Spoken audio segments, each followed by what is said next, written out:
Next, in this segment, we will meditate together, engaging in a calming and beneficial stress relief meditation session. Before we begin this experience, allow me to briefly provide some essential introductory remarks and guidance.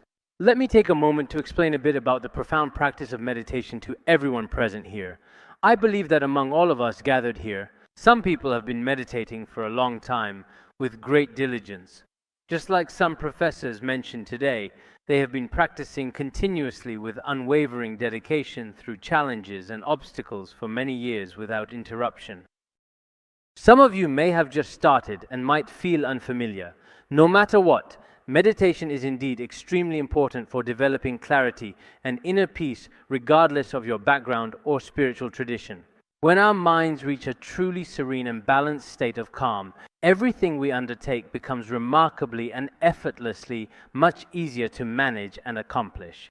Conversely, if our minds are not properly balanced, if they are instead filled with turmoil, stress, or disquiet, even the very smallest of all things, indeed, will not be done well or successfully in today's rapidly evolving competitive market. Everyone here gathered for this important summit should be entrepreneurs with global vision. Introducing some simple and highly effective meditation practices into your daily business operations is truly and indeed absolutely essential.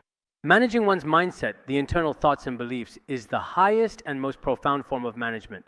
Indeed, among all the various types of management that exist, effectively managing and thoughtfully adjusting our minds is indeed the most optimal and beneficial approach. Of course, for our discussion today, we have approximately 40 minutes or so allocated, which should provide ample time to delve into these important concepts. It's also quite impossible for me to share with everyone all very deep and extensive meditation practices involving profound contemplation and spiritual exercises. Even if we just practice together right today, we cannot expect to solve all major, deeply entrenched problems that confront us. With the significant opportunities available to us today, we especially hope that every business will genuinely come to value and actively engage in profound inner reflection. Indeed, as we have just learned and discussed, this introspective process is vital for sustainable growth and meaningful progress in the long term. Everyone is always focused on the prominent Jack Ma, but not on the clouds of our own minds, right? If that's the case, we may not truly be happy in any meaningful, lasting way despite external success or wealth. There are actually many different methods in meditation practice. Some meditation methods are a bit deeper and require a particularly long time each day to develop profound insight into mind's ultimate nature. With just 1 hour a day, like we're doing, it's simply not possible. At a monastery in my hometown, specifically named Duomang Monastery, there is a dedicated meditation center located inside.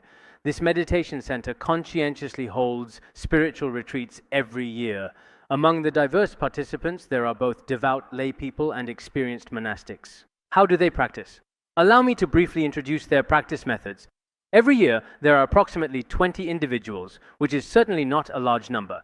However, the esteemed meditation master maintains exceptionally strict requirements for all of them. During the entirety of the 100 days of meditation retreat, they are not allowed to bring any personal mobile phones or any kind of electronic devices. Every day, they meditate for 4 hours in the morning and 4 hours in the afternoon, and 2 hours in the evening, making a total of 10 hours. All 10 hours are spent practicing together as a group. They are not allowed to read any texts or recite mantras, nor are they allowed to do anything else. In the morning, everyone sits together in complete silence with proper posture and mindful presence until 12 o'clock. That's 4 hours just like that. After lunch, there are another 4 hours in the afternoon. After dinner in the evening, there are still 2 more hours remaining. At first, some individuals may feel especially restless and quite miserable. Most of us are monastics, with only a few lay people present, and this is how it is. It's very exhausting at the beginning, because some people simply find it challenging to remain physically still and composed. It's a difficult situation to manage.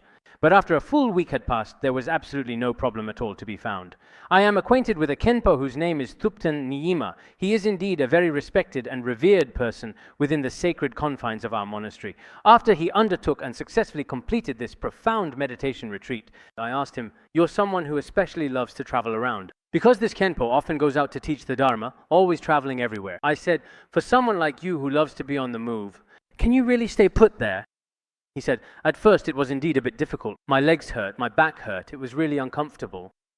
But after a full week, there was absolutely no problem at all. According to their rigorous practice, they meditate for 10 continuous hours every single day. For these 10 hours, they cannot move at all from their positions.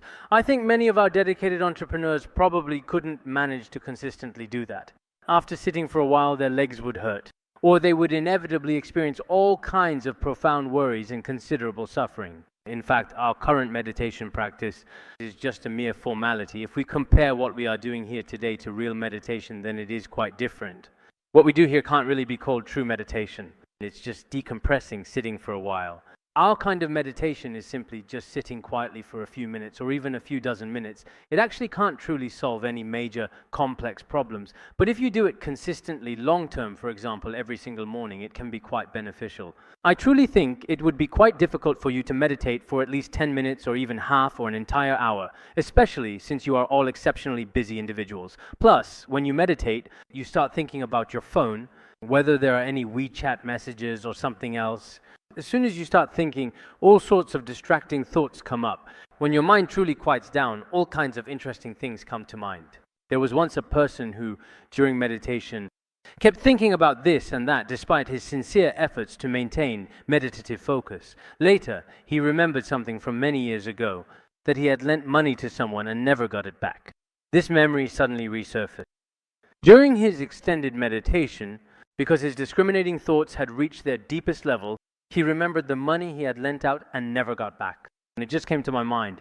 In one significant sense, this is a truly good thing. It's a kind of spontaneous creativity. But on the other hand, his mental state wasn't in a particularly good condition, because instead of observing his own mind as he should, he kept thinking precisely about what truly happened with his money. There are indeed all kinds of various forms of meditation practices. But no matter what, meditation really is an extremely, extremely beneficial practice. Personally, I especially enjoy the profound benefits of meditation. Even when I often travel extensively and go out to give numerous lectures, I find it incredibly helpful. I still try my best not to interrupt my practice. I meditate in the mornings and evenings since it's not possible during the day. Back when I was at our Buddhist institute, the environment for meditation was quite good and remarkably conducive to deep focus. So, I was basically able to consistently keep it up and maintain my practice. I sincerely hope that our friends who are dedicated entrepreneurs, much like many established Zen societies in the Western world, will find similar peace and success. It's actually not because of religious reasons. Some of them are Christians, some people are Catholics, and some are Buddhists, and some have no religious beliefs at all. But in order to reduce their own stress, to improve their work efficiency, to manage their emotions, especially during periods of intense stress and uncertainty, and to establish the right views and outlook on life, whether they're at Google, Boeing, or any organization, in many publicly listed companies, they are actively and enthusiastically promoting corporate meditation practices and mindfulness programs. I've been to many places, including prisons and universities, and in many of them, people are practicing meditation.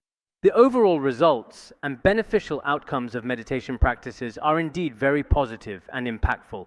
So I would also suggest that in some of your esteemed companies, you provide your valued employees and the entire dedicated team with a truly effective and beneficial method of meditation. Moreover, it's best if someone who understands meditation can regularly guide them.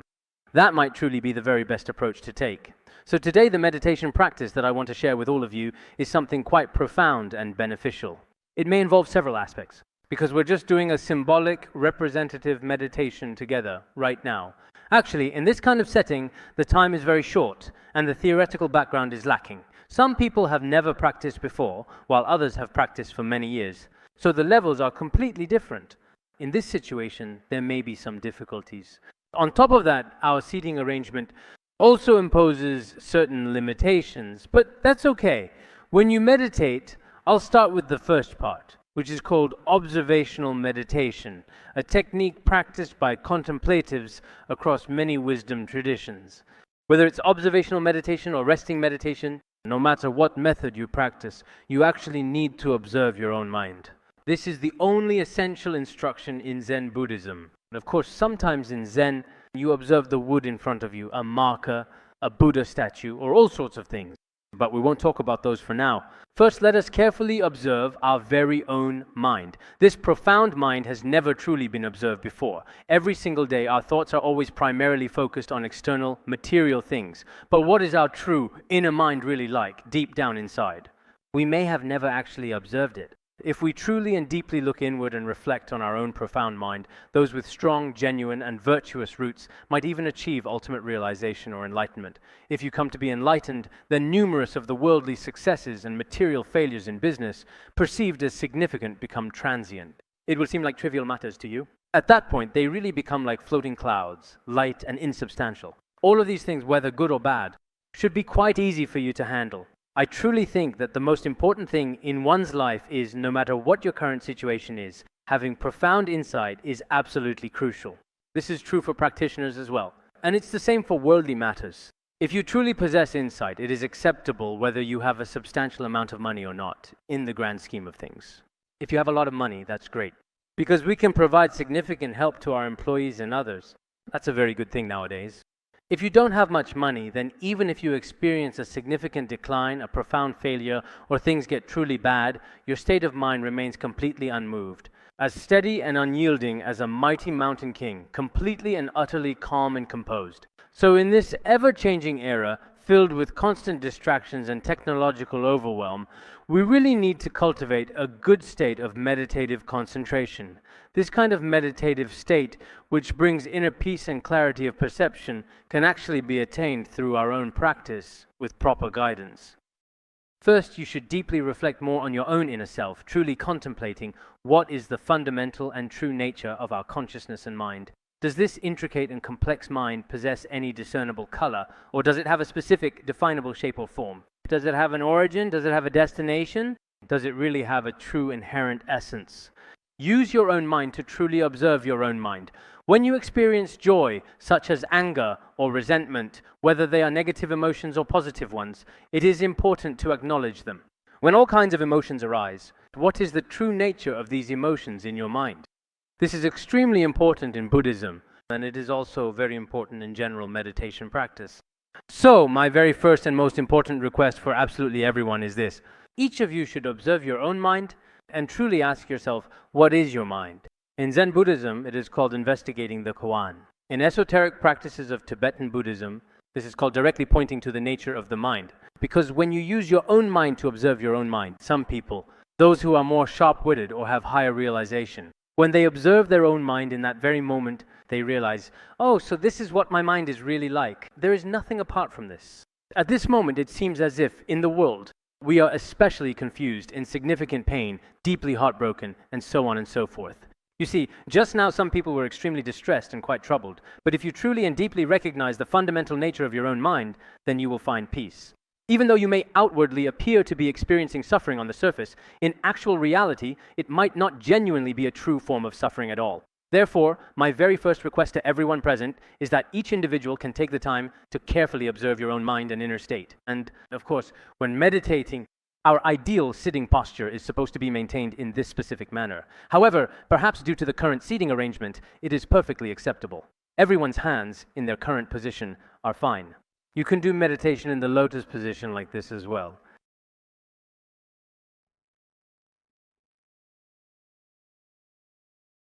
So our proper sitting posture is, this particular stance or position is generally characterized by this specific kind of posture, which is commonly adopted. This particular mudra that we use is commonly called the equanimity mudra, or consider this posture. This is specifically known as the resting the mind's nature mudra. To perform it, gently place your palms, with fingers relaxed, directly onto your knees. It is essential that your entire body remains upright and stable, ensuring you are neither slouched forward nor bent awkwardly in any direction. Do not lean too far forward, nor should you lean too far back either, maintaining a balanced posture. Lean slightly forward. This is the basic and fundamental meditation posture, providing a stable and grounded foundation. Both hands form this ancient, powerful meditation mudra, which will deepen your meditation. As for the legs, ideally you should sit in the full lotus vajra position, but the full lotus position is not very easy, as we all know. The entire posture for meditation should be broad and stable at the base, much like the foundational structure of an ancient Egyptian pyramid. The upper body is positioned in this specific manner. This particular posture is crucial because it helps in maintaining our body in an upright position. When the body is upright, then the breath and channels are also straight. When the breath and channels are straight, the mind is straight, the energy is straight, and the wind is straight. In this way, our mind will naturally settle down. When the mind peacefully settles, we can observe its true nature and inherent characteristics. So first, what I ask is, let's start with a fundamental and comprehensive observation practice, carefully examining all aspects. You may generate discriminating thoughts, all kinds of discriminating thoughts. Does my mind have any color? Does it have any shape? If you feel anger or afflictive emotions, whatever kind of mind arises, what is its true nature? Use your own mind to search for it. Intentionally let yourself generate all kinds of discriminating thoughts. Now let's all settle our minds a little. As you meditate, observing each thought arise and pass without attachment or judgment, you can also search for your own mind, noticing its true nature beyond concepts and mental formations, right? First and foremost, let's carefully look for our very own mind. What exactly is our mind truly like in its essence? Let's all meditate together for a few minutes.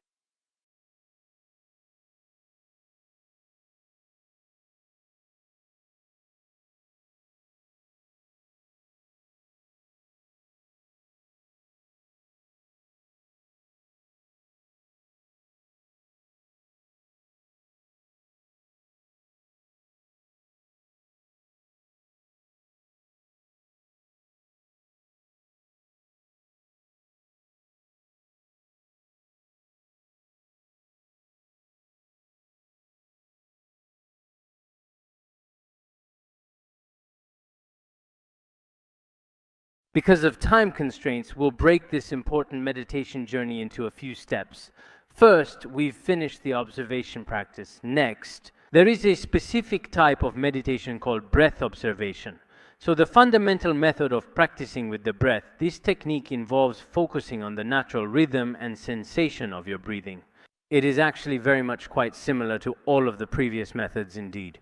But during the practice, when you consciously and deliberately exhale, allowing the air to gently leave your body, your mind naturally and effortlessly follows the outward movement of your breath, extending its focus beyond your physical self. When you deeply inhale, your conscious mind naturally follows inward, gently drawing in with the very essence of the breath. As you gently breathe, observe your own mind at the same time, noticing its thoughts and feelings. Actually, at this point, we observe that we can't really find our true mind, our authentic self, our inner being. No matter what, we definitely can't find what our true mind is like. Even though we are unable to precisely locate it, there is still something significant that we can indeed sense. It's like we have a kind of energy. Of course, in Buddhism, we call this the conventional truth. Actually, the true nature of the mind is really just like empty space, exactly the same. Many instruction manuals often talk about the mind being like an empty, vast, and boundless space. What do truly enlightened masters ultimately come to realize? What is it that they finally recognize? It is the mind's nature, like empty space. The mind's original face is also mentioned in the Platform Sutra of the Sixth Patriarch. Neither think of good nor think of evil. At that very moment, that is your original face. Do not think when an evil thought arises. Do not think when a good thought arises. In the gap between thoughts, or in the very nature of thoughts, that is the original face of our mind. But it is neither existent nor non-existent. Our mind, its luminous, aware, boundless nature, beyond conceptual understanding, is truly indescribable. Countless sentient beings in this world have always been, whether for the sake of living or to get rid of suffering, constantly running about. But in fact, for those of us who recognize our true nature, there really isn't anything special. Because the original face of our mind is just like this. There is nothing beyond it. So many people completely understand what their own mind is truly like. Therefore, as we continue our journey, in the process of mindful practice, always remember to gently follow your own natural breath.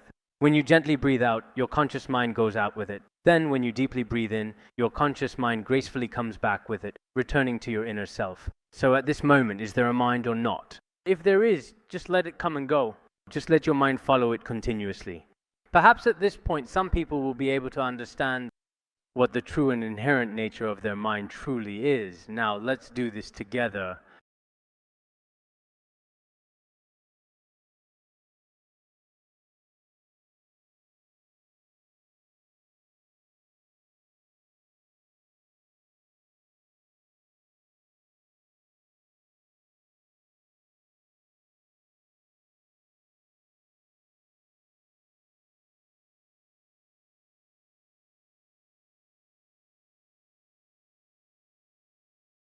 This is the second deeply calming and concentration enhancing method of practice, specifically known as the method of breath observation. Some people, when diligently observing their breath, may find their mind gets tired or can't keep up. This can happen.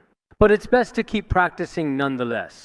Next, I'll talk about the third type of meditation practice. In this practice, we allow our minds to not cling to anything, letting go of all attachments, and simply resting peacefully and effortlessly in that serene and expansive state. This is what we often refer to as meditation. The mind doesn't think about anything at all. The mind must settle down and become calm. If the mind happens to wander off, we will find a way to gently and gradually bring it back to the present moment.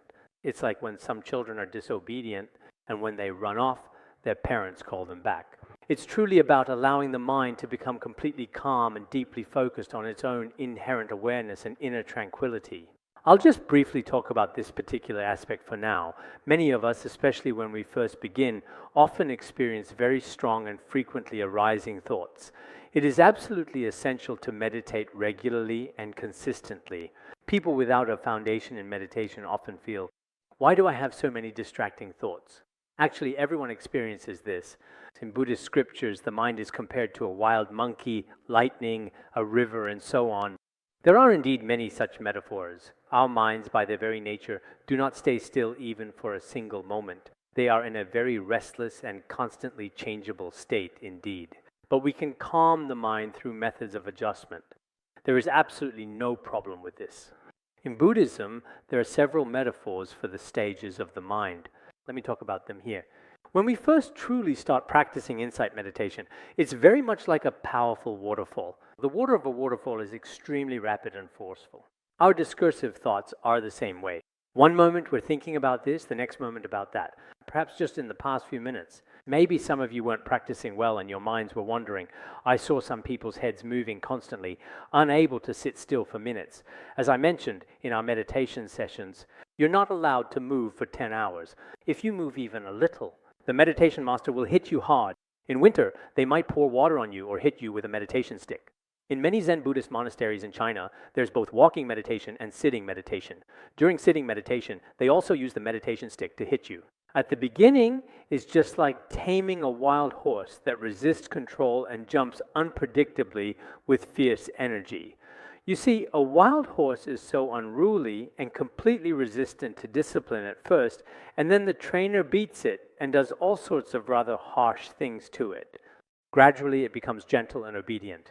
In the same way, at first, our minds are also like this. Since beginningless time, it has already become accustomed to generating all kinds of discriminating thoughts. There's no way to make it settle down. It has never settled down before. Logically speaking, our meditation practice must be diligently trained. And at the very beginning, it's a very harsh and demanding training method. Otherwise, our minds simply won't cooperate with our intentions. So, this initial analogy is like the water of a waterfall. The mind never stops for even a moment, constantly arising thoughts and movements. One moment it's thinking about this, the next moment it's thinking about that, just like a very mischievous child. It never stops, not even for an instant. This is the first stage, but we shouldn't become frustrated. Oh, I can't meditate. I have so many distracting thoughts. Don't think like that. This is a normal phenomenon. Everyone, don't be afraid and don't feel distressed. Recognize that this is a normal phenomenon. When we reach the second stage, our mind is like water in a mountain valley. At this point, it's still moving and wavering. Compared to a waterfall, the water in a mountain valley is a bit slower, but it keeps moving all the time. This is the second stage. The third stage is very much like a flowing river, constantly moving. Whether it's the Yangtze or the Yellow River, although rivers are constantly flowing, they're still calmer than the water in a mountain valley. The fourth stage is like the vast, profound, and seemingly limitless expanse of the ocean. If you stand quietly on the shore and look closely at the ocean, the waves of the vast sea are always continuously rolling, but from a distance the ocean truly appears calm. There are gentle ripples on the surface of the vast, expansive sea, but its profound depths remain utterly tranquil. Eventually, our mind, much like the boundless ocean, becomes serene. On its surface, there are fleeting thoughts and subtle discriminations, but its true nature remains unmoved. In the final stage, through practice, one's mind becomes like a great mountain, like the king of mountains. So the entire process of our meditation practice goes through 5 stages. waterfall, water in the valley, river, ocean, and king of mountains. You should remember these 5 stages. See which stage you are at. Some people at the very beginning are like a waterfall. Even if you sit in meditation for just half an hour, countless distracting thoughts may come flooding in, all of them emerging at once. This is a normal phenomenon. Then you become like water in a mountain valley, then flowing like a mighty river, and then like the vast ocean. When you reach the stage of the ocean, your state is quite advanced. And finally, you become like the king of mountains. With a mindset like the king of mountains, no matter what happens in the external world, you remain completely unshaken. This is an extremely, extremely high state. So we should strive for the state of being like the king of mountains. At this particular point, you can truly abide in a state of having absolutely nothing, completely and utterly free from all extremes, in pure emptiness. Just like the Venerable Master Huineng wisely stated, originally there is not a single thing, so where could dust possibly alight? As everyone knows, in the true nature itself, not a single phenomenon as minute as a dust particle exists. So how could there be any dust to be stirred up? Sometimes we feel pain, sometimes we feel joy, sometimes we succeed, sometimes we fail, and so on. In corporate culture, all kinds of ups and downs occur. But how could these things possibly harm my mind? Within the true nature of all things, not a single phenomenon as minute as a dust particle exists. If you truly recognize this true nature, then you will understand. Everything becomes very convenient. Especially if we want to understand the true nature of all things, we should start with our own mind. If you recognize your own mind, then by analogy, understanding everything else becomes very easy. But if we do not recognize our own mind, then no matter how much external knowledge we have, it may not be of much use. Personally, I would very strongly recommend to everyone, regardless of whether you have faith or not, that you consider this. Inner value is more important than any amount of money. If you possess a certain level of inner depth and have attained a certain state of realization through practice, then everything becomes very convenient and incredibly easy to handle. So next, everyone should engage in meditation. What should you do during meditation? Simply do not think about anything at all. Just rest completely in the natural, inherent state of your mind, which is truly like vast empty space. Of course, some of you may already have some understanding of your own mind. Some people may not necessarily understand it. But no matter what, use your own method to just let your mind settle a bit. It's best not to generate any discriminating thoughts. Let's all settle our minds together.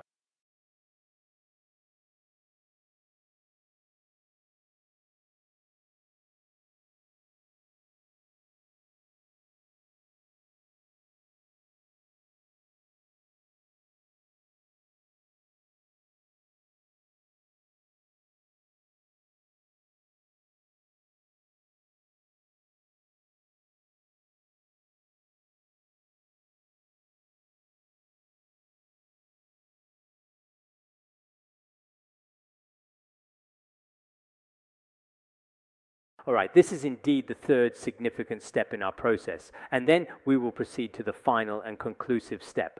Actually, for this particular kind of meditation practice, especially in the very beginning stages, it's best to have a dedicated period of 3 or even 7 days of strict and focused meditation practice, just like I mentioned earlier about the process of taming a wild horse. A horse, in the beginning of its training, has also suffered a lot. Generally, horses in Tibetan area, for instance, are known for their resilience and strength.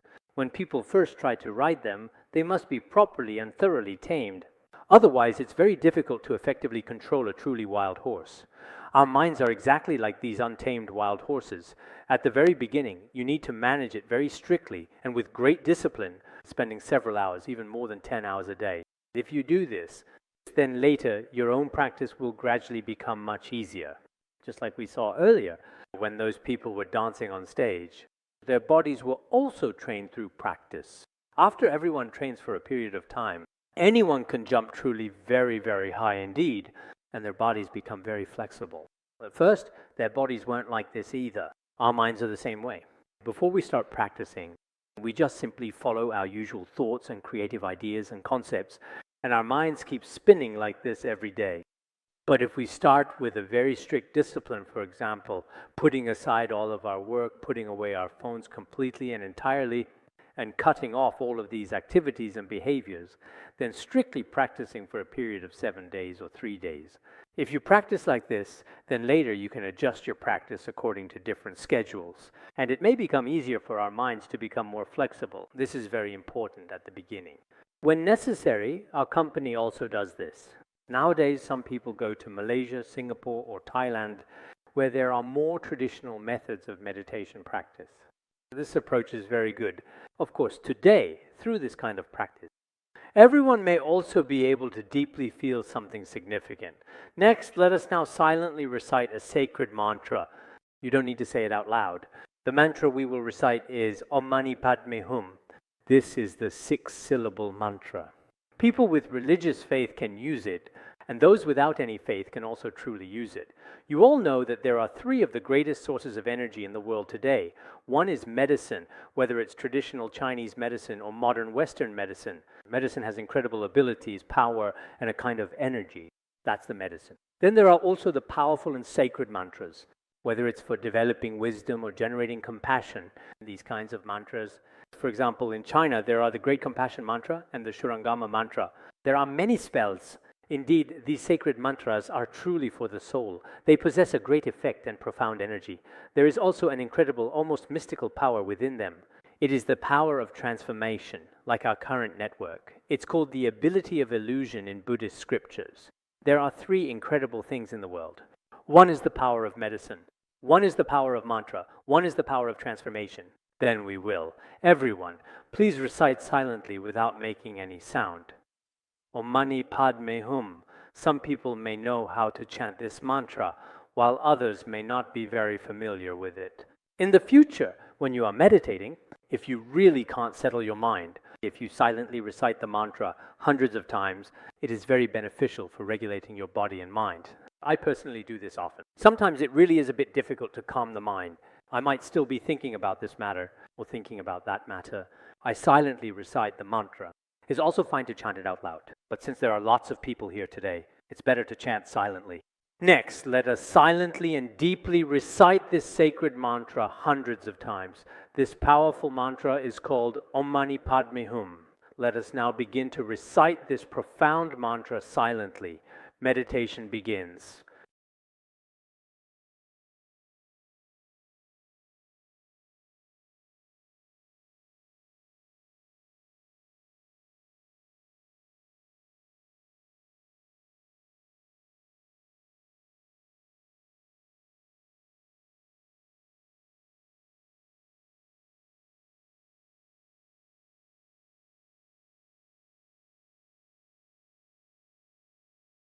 Om Mani Padme Hum.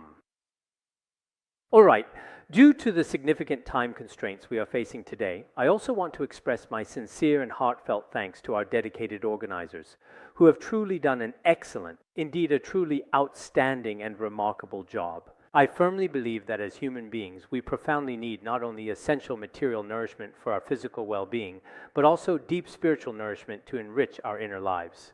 By this method, we can purify our lives. Even more important is unity of knowledge and action. No matter how much we talk about it in theory, it's useless. In actual practice, meditation is very important. This is truly my own ultimate viewpoint. I sincerely hope that our entrepreneurs can seek their true selves in terms of their inner values.